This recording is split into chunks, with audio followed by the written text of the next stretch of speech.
But we need to be real and say, okay, these things are going to happen. Let's do what we can to be safe. However, we need to go further and say, let's do what we can to stop them from happening in the first place.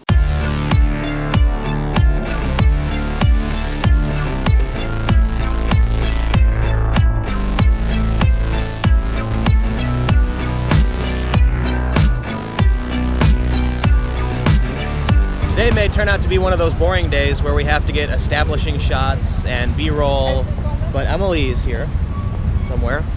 There she is. She has arrived in France. So for now, we basically have to just go around Paris and get establishing shots so that when we put together the larger piece, we have footage of France and not just someone sitting in a chair talking about something. That way, when you're watching, you can see sort of the atmosphere of the places we are at and what it looks like outside in France. Otherwise, you'll just see like the inside of a hotel room.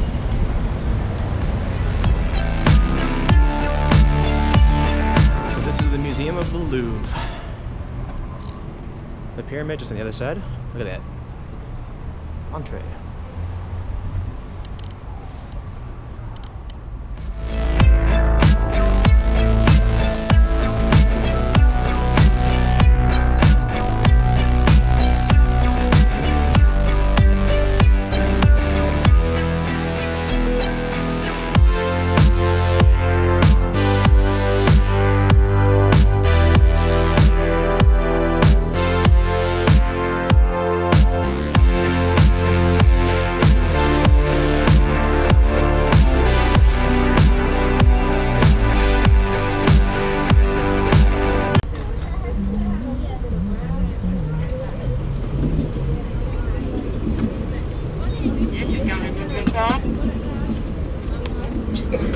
And your signature here, please.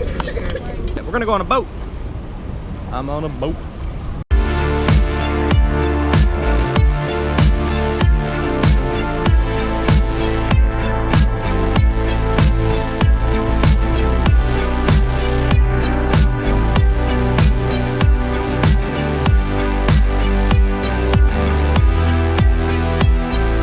So this is the front of Notre Dame. You can see it looks very beautiful. But there's something else that you might notice in this frame that is, at least recently, out of the ordinary. You can see that there's 3 armed French soldiers standing in front, keeping watching guard over the entrance, and they are heavily armed, to say the least. Sidearm, rifle, body armor, and it looks like they might be wearing plate as well. So, you know, we're hearing now that in Antwerp, a man drove a car into a crowd, and apparently it was a plan for a bigger plot. But you're seeing those soldiers behind us, and you have to realize when you look at how many people are waiting to get into Notre Dame to check it out. It's one of the famous sites of Europe, of maybe even the world. But think about, you know, the space and how many people are here. And if a car just came driving up the side of the road, these soldiers couldn't stop it, nobody could, so people would definitely get hurt.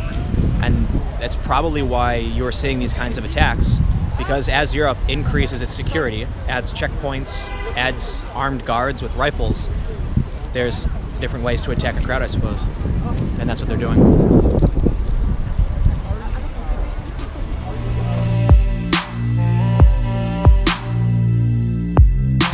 All right, well, we're gonna head back, and there's a few news stories I want to talk about. One of the things I want to talk about is how many terror incidents that have happened in the past week. But there also is that incident in Belgium. So let's get back to the hotel and let's talk news.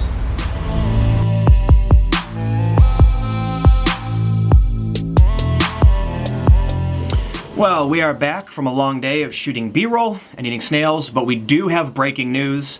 Another terror attack was attempted, this time in Belgium, in the city of Antwerp. A man named Mohammed R. drove a vehicle at high speeds into a popular pedestrian mall. Fortunately, people were able to dodge the vehicle and get out of the way. Law enforcement was able to apprehend him. They searched his vehicle, they found bladed weapons, a rifle, and an unidentified liquid. So they handed the investigation over to the law enforcement agency that handles cases of extremism. This man, Mohammed R., is a French national of North African descent. So many news organizations are holding back from saying that it's Islamic terror or that he's Muslim, but obviously people are drawing the conclusion that a man named Muhammad from North Africa, they believe that it very well may have been an Islamic terror attack. We do have new information from London. The attacker has been named Khalid Massoud, a 52-year-old British-born man who is known to police. He has convictions for violent crime in the past, but they had no reason to believe that he would commit a terror attack, and he was not under surveillance. 40 people have been treated for injuries. 4 are confirmed dead, but there are still a few who are in critical condition, so unfortunately this number might change. The officer who died in the attack was PC Keith Palmer. Supporters have set up a Just Giving page where they're trying to raise £250,000 to give to his family. Within 24 hours, they raised £100,000, and as of the shooting of this video, they have £215,000 raised so far. Now this is where the controversy comes in.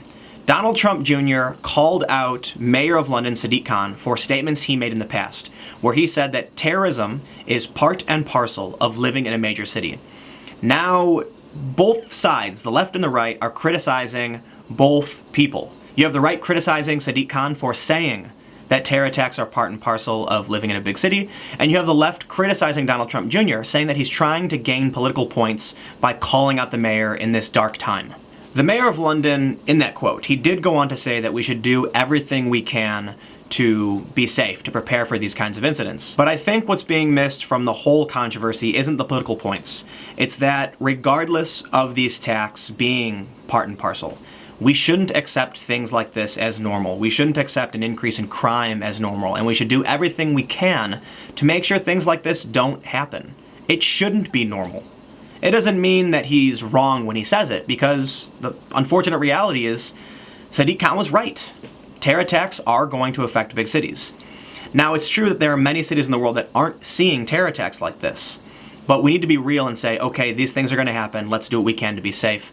However, we need to go further and say, let's do what we can to stop them from happening in the first place. If you include the Greek extremists who sent a letter bomb to France and a parcel bomb to Berlin, we have the incident where a man slit the throat of his father and his brother while screaming Allahu Akbar.